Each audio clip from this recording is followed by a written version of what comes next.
Welcome back to DT Daily. I'm Jillian Raby. Coming up today, we look back at one of our favorite cars to come out of the Detroit Auto Show, new iPhone 6s details emerge, and the US and UK announce a round of cyber war games.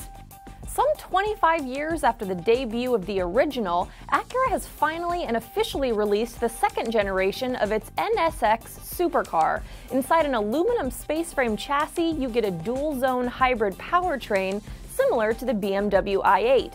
Driving the rear wheels is a mid-engine, twin-turbo V6 bolted to a 9-speed dual-clutch transmission and an electric motor.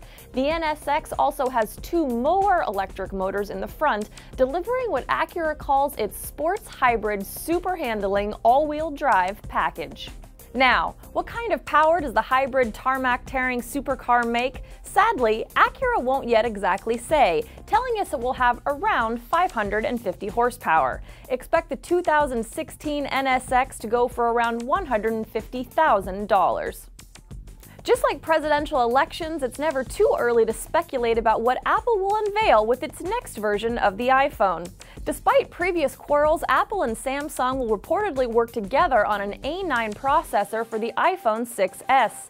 Samsung reportedly started production on it mid-December, based on reports from Korea's ET News. Additionally, a report from G4 Games hints that the iPhone 6s will have a 3D pressure sensor built in to enable a new Force Touch action.